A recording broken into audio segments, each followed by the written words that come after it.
about my love. Wasn't it enough? Just let me know so I can hold you close. There we are, week 10. Week 10 of Satisfaction. Oh, yes. Welcome, everyone, to the show tonight. And we have a banger of a matchup here tonight. We got the Baltimore Ravens hosting the Cincinnati Bengals. What a game. What a game. How's your day been, 𝗕𝘂𝘀𝗀𝗀𝗀? Whew, it's been good. I've been real productive, and I'm looking forward to this game. I mean, Ravens-Bengals, not only is it a divisional rivalry, but these are two really good teams, especially Baltimore this year. So it's a big matchup. Sometimes those Thursday night games are kind of put on the back burner by the league, but we have a big game tonight, and I'm pumped. Absolutely. Man, a little while ago, I went out to pick up food. Totally blew my mind. I'm in the drive-thru. There's like 6 cars in front of me. I'm picking up my order, and this young lady named Elizabeth, she's in the drive-thru, and she actually stops after she confirms my order and says, "How's your day been?" I'm like, "Are you kidding me? You actually took the time to do that?" And that made my day, you know? Dude, love to hear it. That's awesome. So that was cool. So good for her. So we're ready for this. Torque's ready for this. Yeah, he's in the chat. I know he's ready for this game tonight. This is a good one. 𝗕𝘂𝘀𝗀𝗀𝗀, give us the setup for this game tonight. All right, let's set the scene. You have the Cincinnati Bengals traveling to Baltimore to take on the AFC North rival Baltimore Ravens. Tonight's game is in M&T Bank Stadium with a seating capacity of 71,008 seats. The 2023 average attendance was 70,597 seats. So that's 99.4% full on average, which is excellent, excellent figure to be at. Makes sense. You know, those Ravens fans, I mean, Don, you know very, very well that is a very passionate fan base. They show up. It's a loud stadium there, and they once again field an excellent team this year. Yep.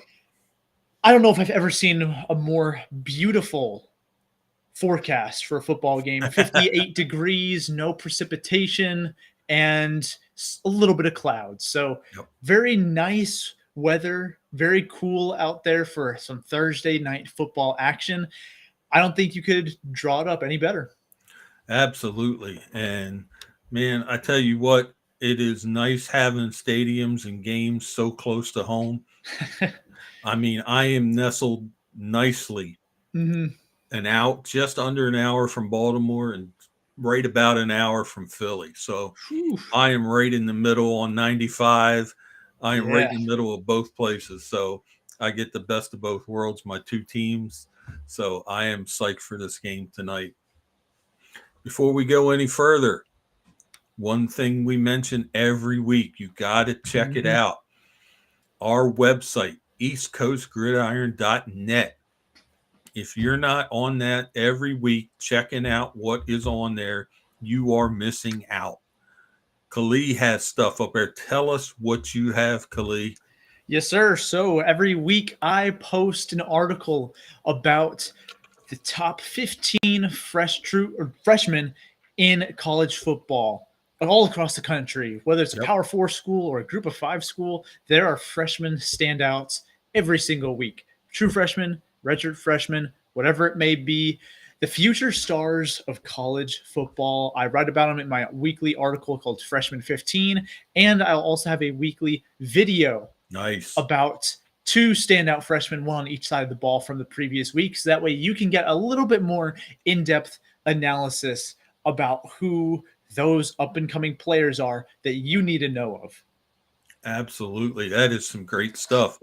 We have our predictions are up there every week. Some of the video clips that you also see here on YouTube, some of those things are up there.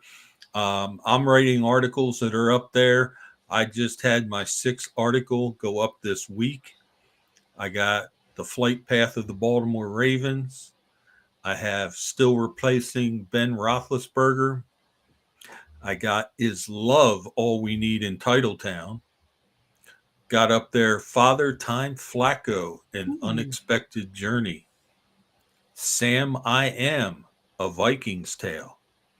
And then my most recent, and maybe a little controversial, the quarterback hype train needs a doctor. Bringing the heat on that one, especially. I love it. I love it. Yeah, I'm not too happy about the way they hype quarterbacks, and too much. Mm-hmm. Well, what are the injuries looking like tonight, 𝗂𝘂𝗧𝗓? All righty. So we have a pretty brief injury list this week with both teams coming into this relatively healthy. A lot of guys on the injury report throughout the week were taken off after a full day of practice coming into tonight. So let's just start with the Baltimore Ravens, who are hosting this game. Tight end Isaiah Likely back up to Mark Andrews, who has seen a lot of the workload, though, throughout the season, was ruled out yesterday, along with Brent Urban. So those are the two inactives confirmed by the Ravens so far.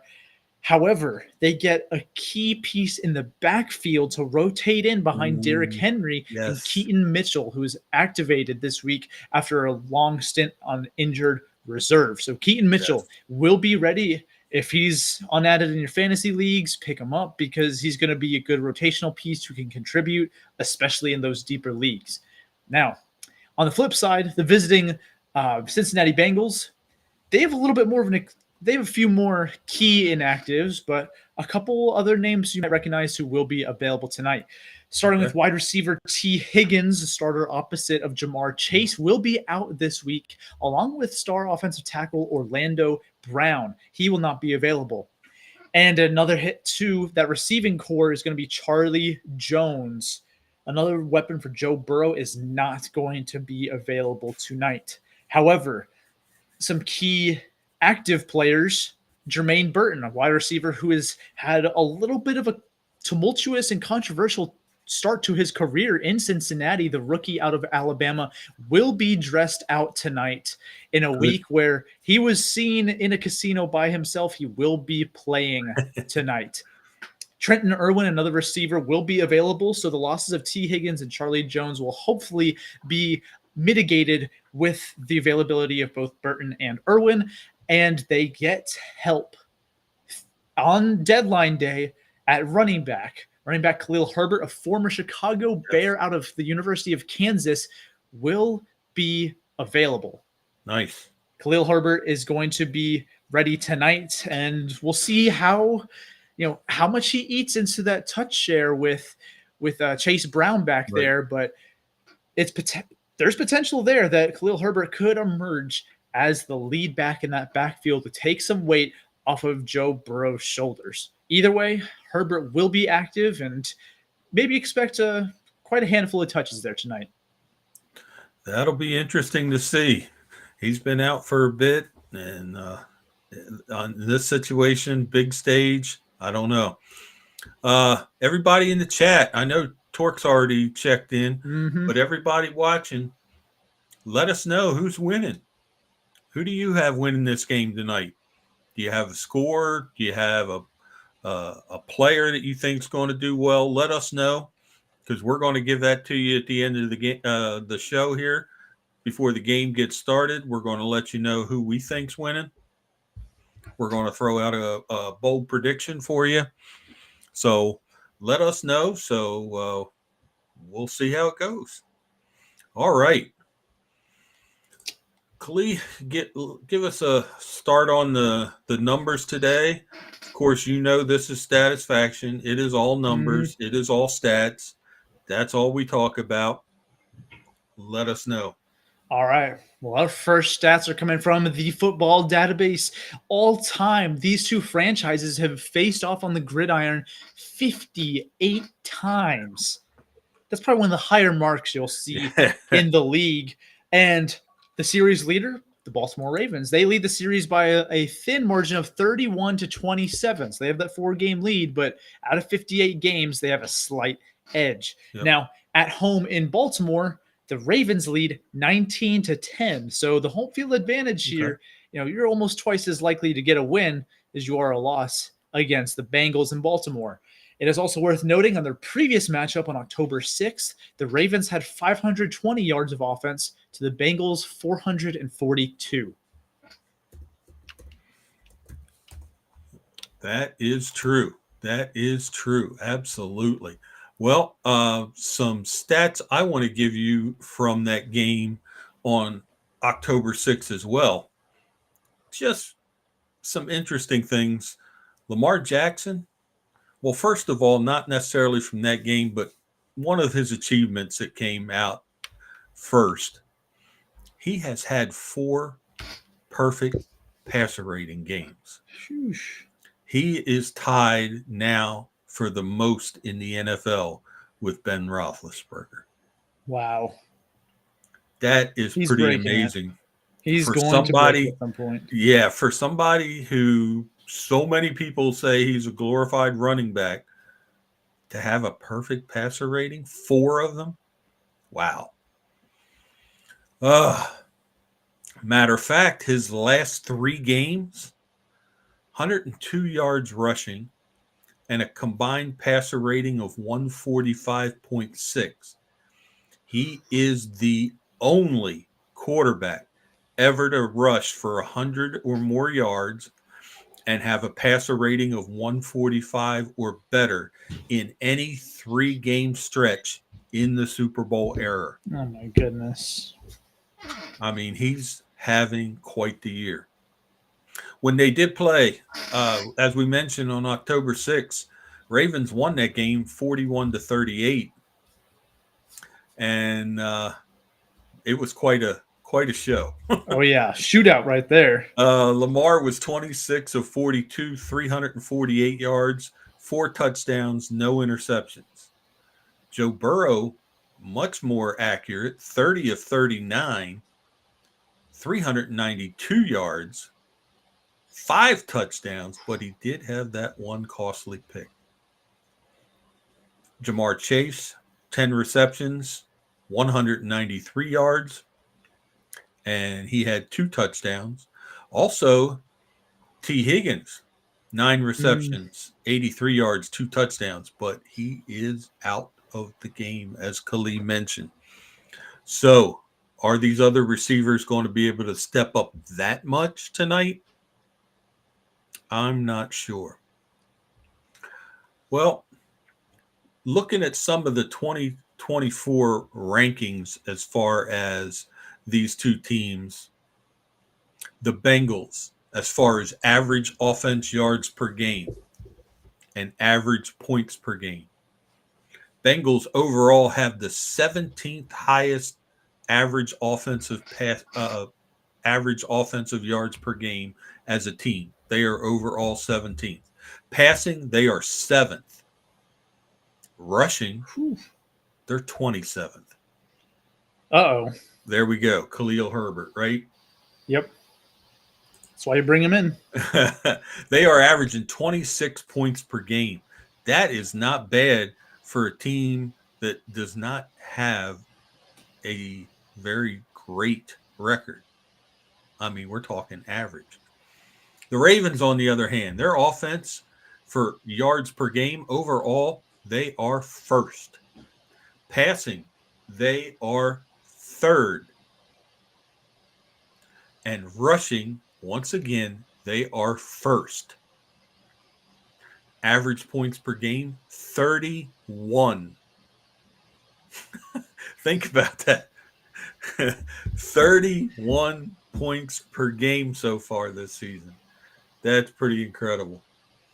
Yeah, that's nasty. On the flip side, on defense, the Cincinnati Bengals overall have the 19th best defense.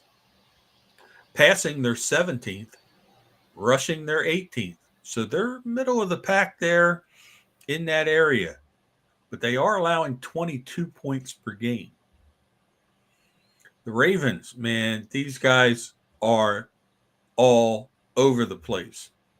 Overall, their defense is 21st. Their pass defense is the worst in the league, 32nd.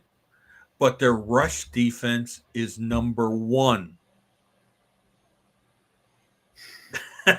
I can't imagine having a 32nd ranked pass defense, but a number 1 rush defense. That just blows my mind.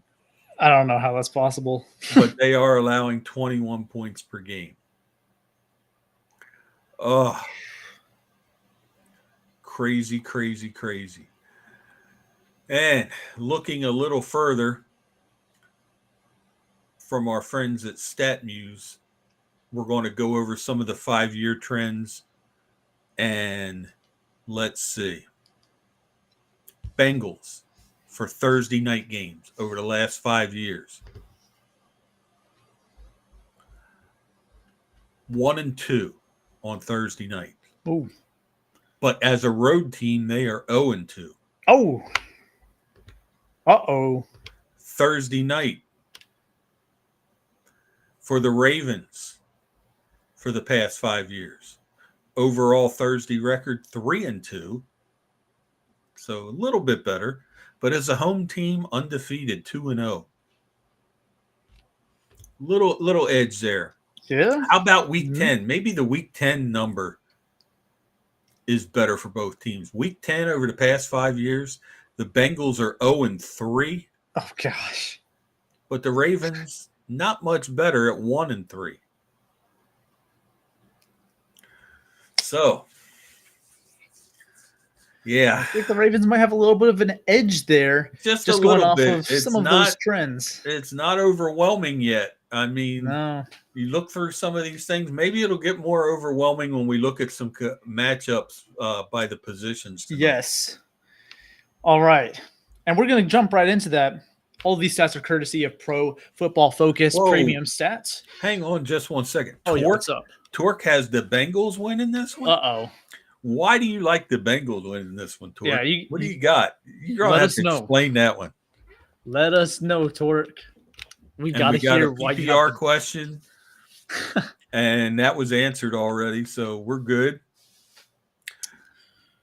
We have the fan of the Bayou Bengals choosing the Cincinnati Bengals here in this one, but let us know. Let us know why, Torque. First, we're going to start off with the matchup of the quarterbacks, Joe Burrow, Lamar Jackson, two of the league's elites, especially Lamar Jackson, multiple-time MVP of this league. It is worth noting that these are the two highest-rated quarterbacks in the league when under pressure this season. Joe Burrow leads it with a 111.6 passer rating under pressure, just ahead of Lamar Jackson's 109.6. And they're the only two quarterbacks with ratings above 100 in such situations. So you're looking at two who, when pressured, right, they thrive. These aren't guys who you're often going to confuse and force into mistakes by generating pressure in the pocket. I mean, we know Joe Burrow is shifty and can maneuver the pocket, extend plays with his legs, but we also know that Lamar Jackson, as you said, Don, he's been averaging over 100 yards on the ground these last few games. So when you get Lamar Jackson under pressure, not only is he going to be able to take off with his leg, but he's going to kill you downfield. So that's going to be something to watch, right? Who can generate pressure and actually do something with that pressure? Because so far, both of these quarterbacks been pretty solid at making things happen despite what's going on in the pocket. Okay. So, and stats related to that, we're going to look at the pressure to sack rate, right? Love it. Again, this is one of my stats that I really like here, because it tells you how good are these quarterbacks at evading pressure and either taking off and running or being able to deliver a strike downfield, make a play despite pressure in their face. So Lamar Jackson, 13.3% of the time he is pressured, he gets sacked. That's a pretty good figure. Yeah, very good. Joe Burrow, 19.6% of the times he's pressured, he's taking a sack. So, we talked about how they thrive under pressure, but Lamar Jackson does take a sack less than Joe Burrow does when under pressure. So that's, it kind of makes sense given, Lamar Jackson is one of not just the elite quarterbacks, but elite athletes in the league. He's able to do so much out there from the quarterback signal caller position, but Joe Burrow doesn't quite have that same dynamicism that Lamar has. That's something to watch out for. Now we're going to look at completion percentage, right? How many of their passes are they completing relative to how many they're attempting? Joe Burrow leads here 70.2%, Lamar Jackson 68.2%. So 2% difference there, but both figures are high for each quarterback. Then we're going to look at average depth of target. So how far are they pushing the ball down the field at all? How far are they pushing down the field? Lamar Jackson, 9 yards downfield on average compared to Joe Burrow's 7.4. So Lamar Jackson, despite being in a much more run-heavy scheme, is pushing the ball downfield more than Joe Burrow is. And now it can kind of make sense if Zach Taylor, the coach of the Bengals, is using some of the short game and the passing game as an extension of the running game, right? They just had a trade for 𝗕𝘂𝗀𝗏𝗂𝗧, so they've had to make it work with Joe Burrow, delivering the ball outside, but Lamar Jackson is pushing it more downfield. So when it comes to yardage and whatnot, Lamar Jackson takes more risks and is going for the bigger plays at least a little bit more often. Right. So now let's also look at the touchdowns under pressure. Lamar Jackson has thrown 8 touchdowns under pressure, leading the NFL, while Joe Burrow's 7 touchdowns rank second. So, depth of target and completion percentage aside, like when you look at when they're pressured, Lamar Jackson puts points on the board, right? Yeah. Whether you are in the red zone or anywhere else in the field, right? True. This is a guy who, especially if you blitz, right? You are generally more likely to get pressure if you blitz. But you have to remember with a guy like Lamar Jackson, if you blitz, it's a lot easier for him to find more open space or to find a guy in some busted coverage, right? More guys you bring up, less guys you have in the back end of your defense covering those receivers. So Lamar Jackson and Joe Burrow, both very, very dangerous when pressured. So now defensive coordinators have a tough decision.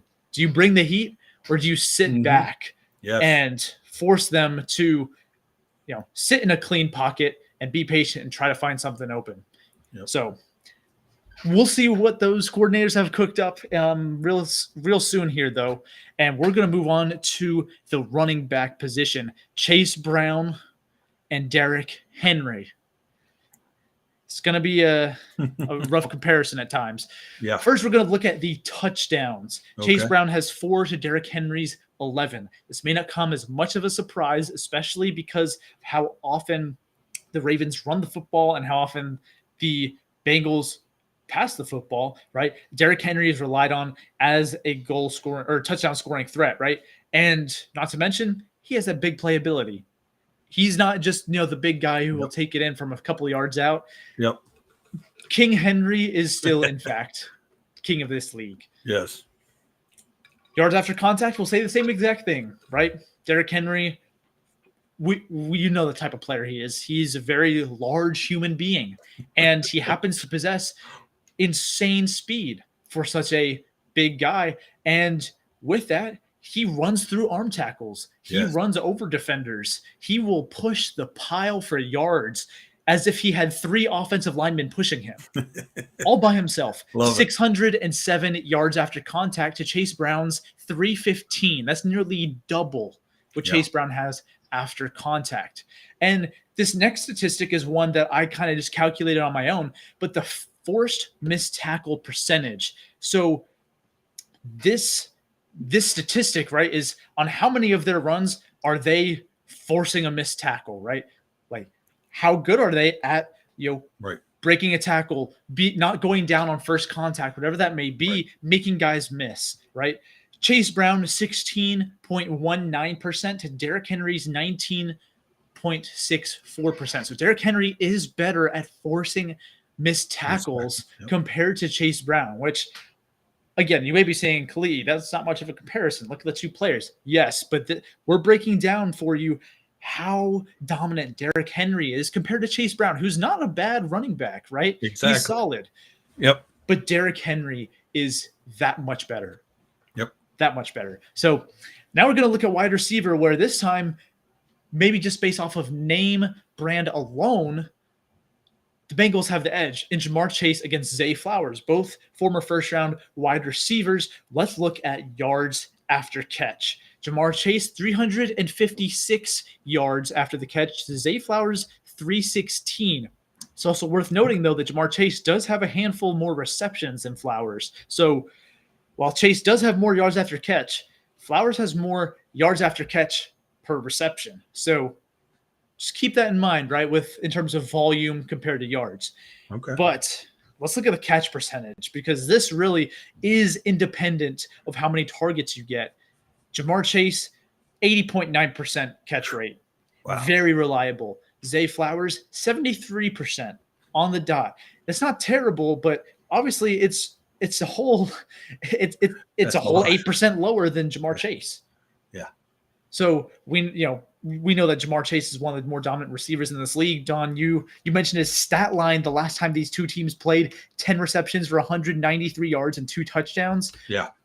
Especially because they're division rivals, the Ravens know how dangerous Ja'Marr Chase is, and I expect a big game from him against one of the league's more suspect passing defenses. But now let's look at the average depth of target and see how these two guys are used.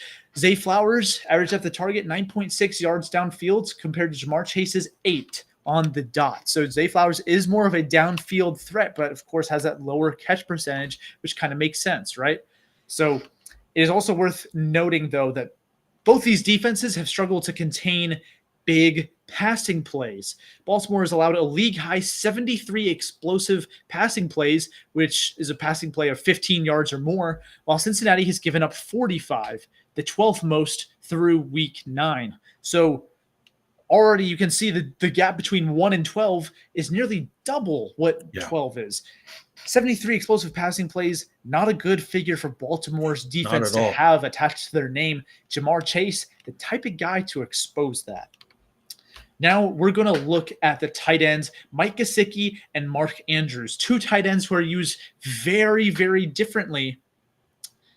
And I believe I got the statistics mixed up for these two, so we're good. But the inline percentage here, how often are they lined up instead of out wide or in the slot? How often are they lined up in line, right? A 3-point stance attached to the offensive tackle on either side. Correct. Mark Andrews, 10.2% of the time compared to Mike Gesicki's 21.8%. So Mike Gesicki, right, used in line about a fifth of the time, while Mark Andrews only a 10th. And right.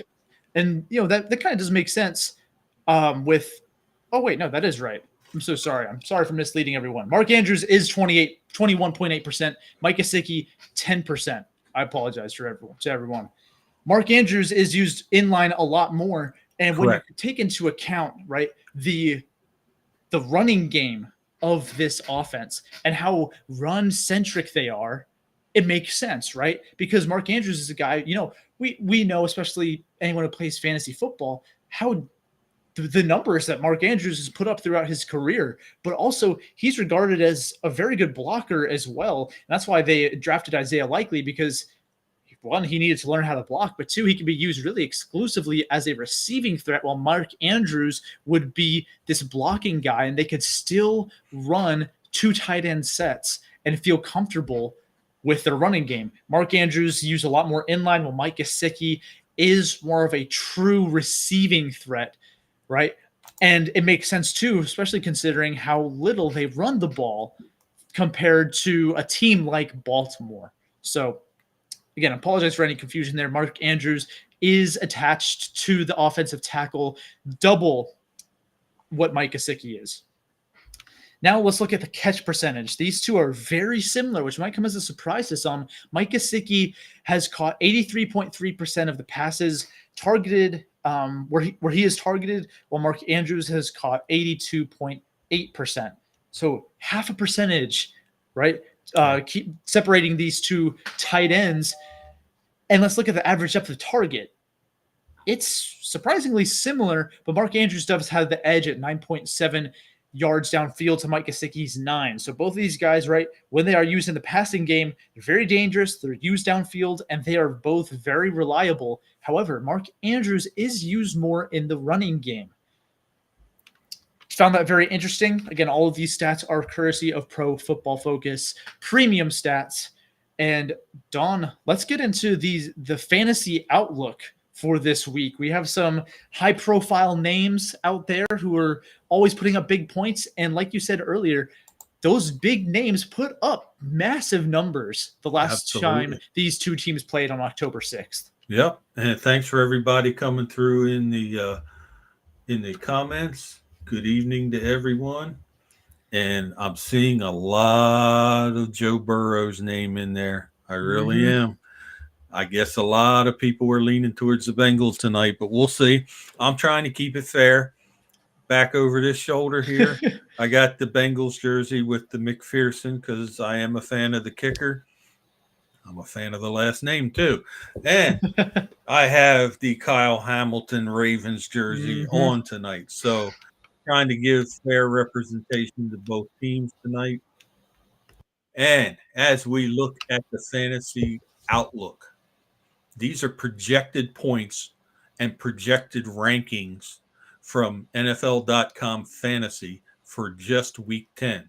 This is not overall standings or overall average points. It is specifically for this week.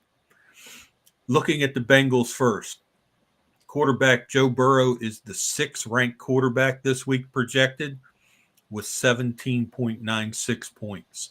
I think he's going to exceed that tonight. He is going against the worst passing defense in the NFL.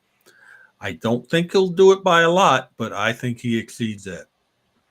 Chase Brown is listed as running back 14 at 14.5 points. I think that's about right. Might be a little under with 𝗕𝘂𝗀𝗏𝗂𝗀𝗏𝗏. Depends how much he gets used. Yeah. Ja'Marr Chase, wide receiver 4, 16.9.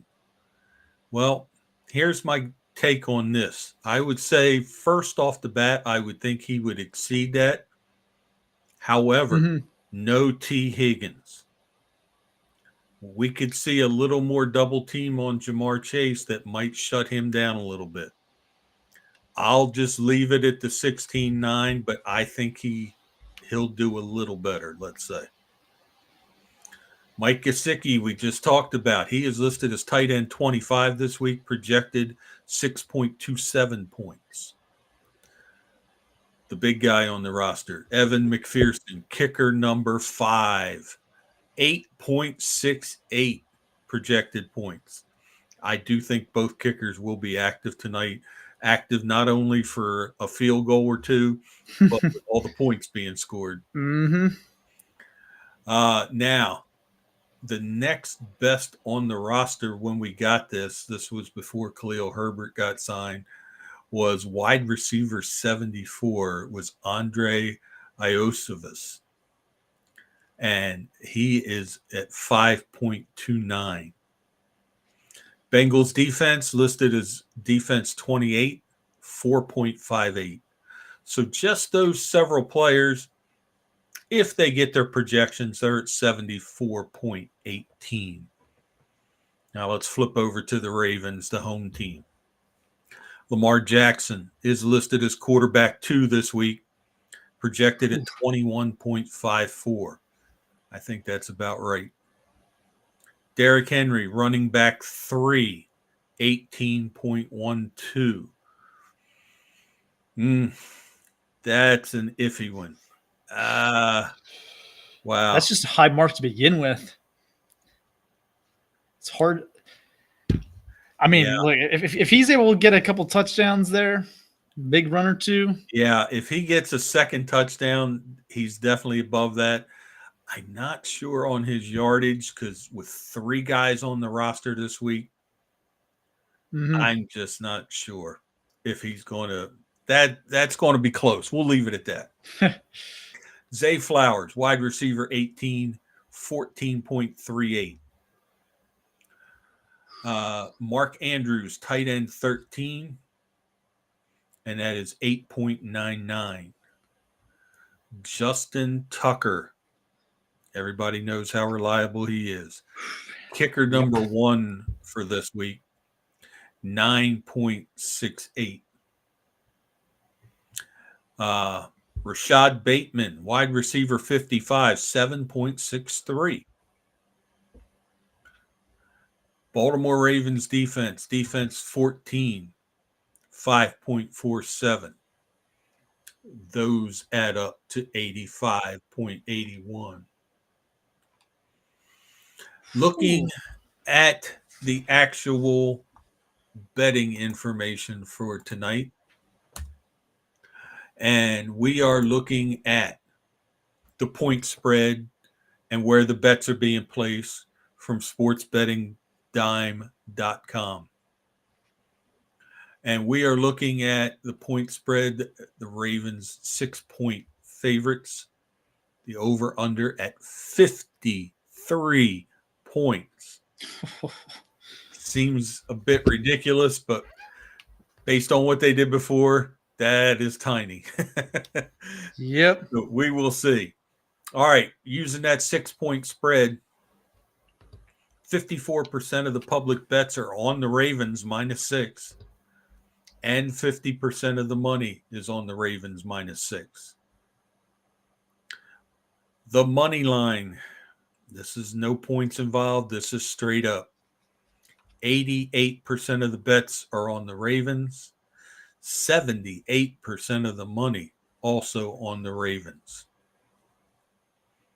Couple trends for each team, good and bad, just to offset each other, just so you can see some of the trends. The Bengals are 4-1 against the spread in their last 5 road games. Ooh. So they are, I believe, 3-1 on the road this year as it is. So in their last 5 road games, they're 4-1 against the spread. So that's good for them. But they are 1-5 straight up when they play the Ravens in Baltimore in the last 6 times they've played them there.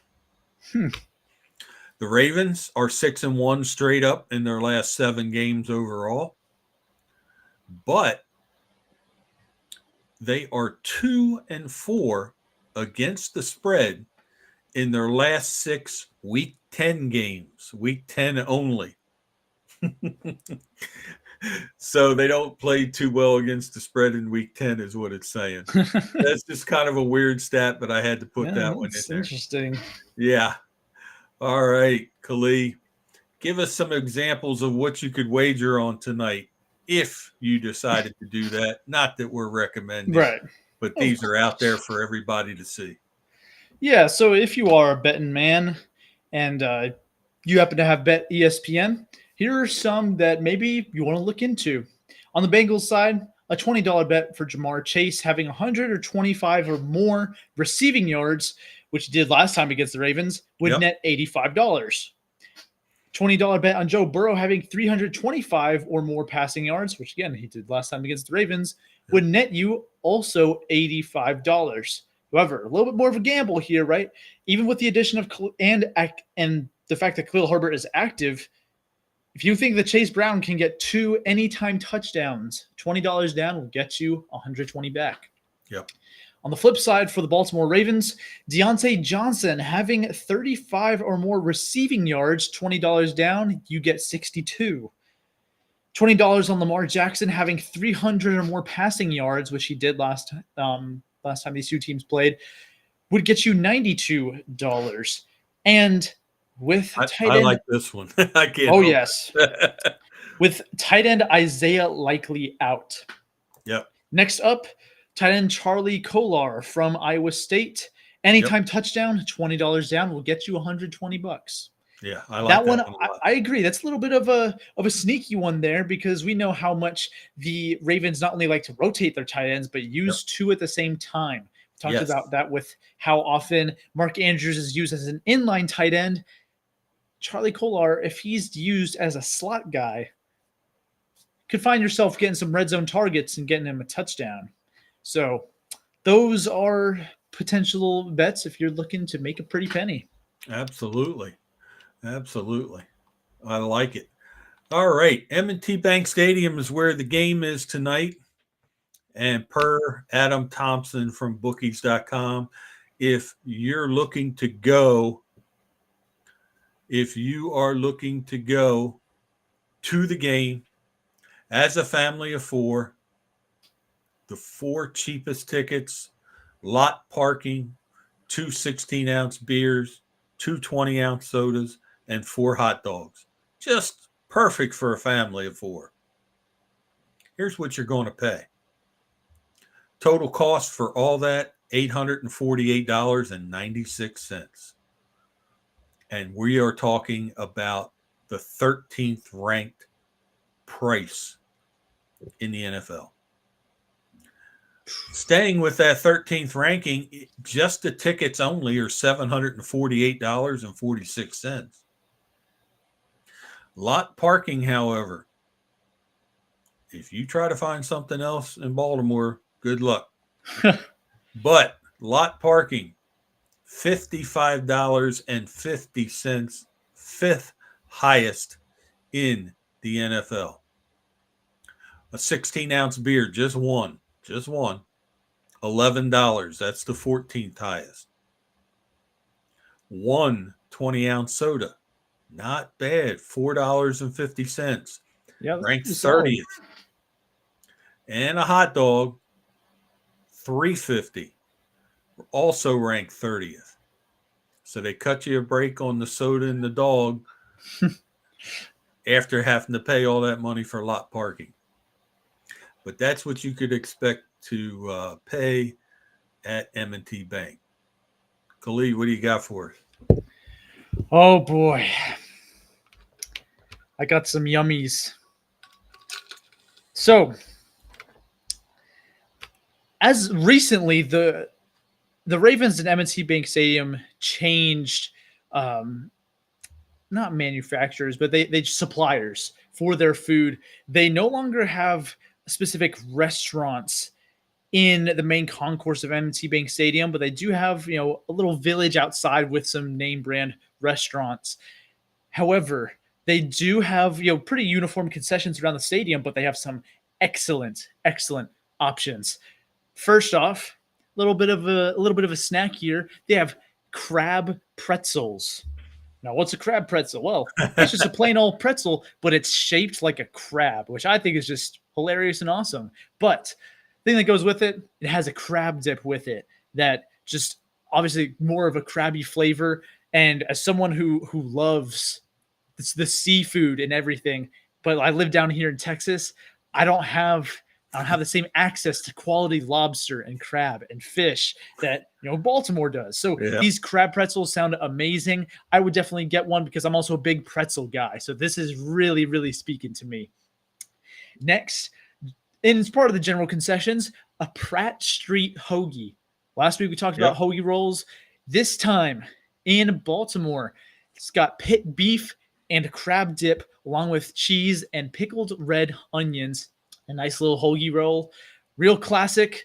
Again, if you can't tell, there's going to be a theme here of the seafood. And being able to get this at a stadium to me just sounds like a dream come true. Because this last one is really what got me hooked. You have a seafood salad sandwich, a sandwich with crab meat, shrimp, clams, scallops, and lobster. Ain't no way you get something like that down here in the South. Oh my goodness, that sounds like a dream to me. I don't care how much it costs. It could cost $20. I am getting that sandwich if I'm ever at M&T Bank Stadium. So if you like some seafood, you're gonna like the concessions out there in Baltimore. Trust me, they got some good stuff. Despite all the changes, they have some good options out there. I definitely recommend taking a look at the seafood salad sandwich, the Pratt Street hoagie, and the crab pretzels. Yeah, I'm very familiar with most of what you talked about. Living in that area, not a fan of most of it, but I know a lot of people that are, and that is good stuff if you like that stuff. Absolutely. All right.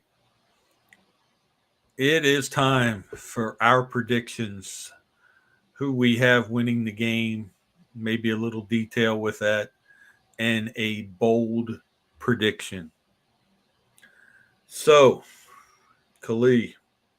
Yes, sir. What do you have for an outcome tonight and a bold prediction?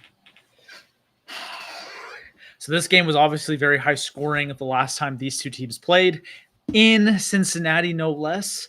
The Bengals have been stronger on the road than on home turf, which is a little counterintuitive. It is. But I do have Baltimore getting the season sweep over the Bengals, going 2-0 over the division rivals.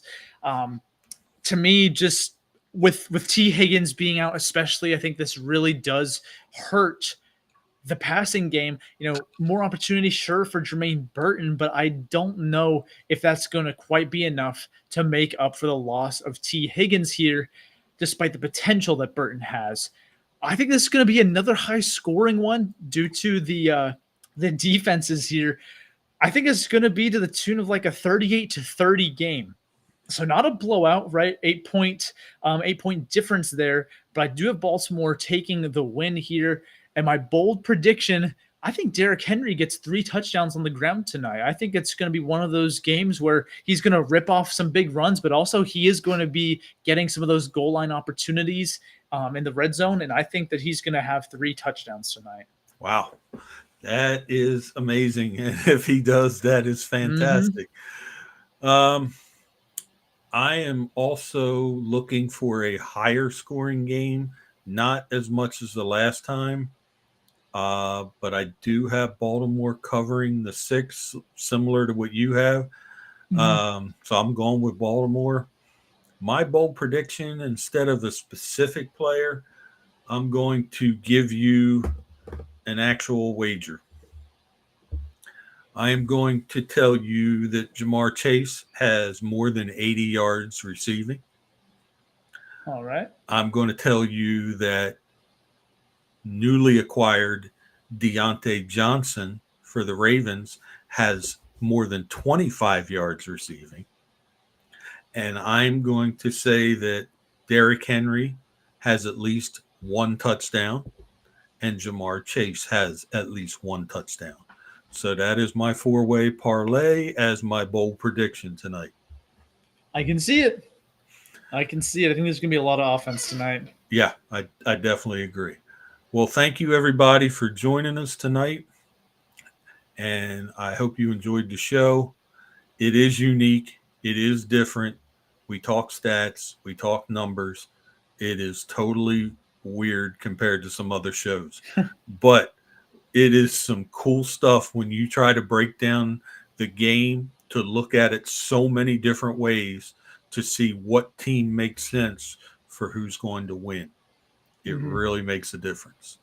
And in closing, keeping in the numbers theme, we tell you that numbers may not teach us to add love or subtract hate, but they give us hope that every problem has a solution. And I hope you guys enjoy the game tonight. Win or lose for either team, whoever you're for. Enjoy it. It should be really, really a great show. Have a good night, everybody. Enjoy, and we're out of here. See you guys later. Oh, let's see.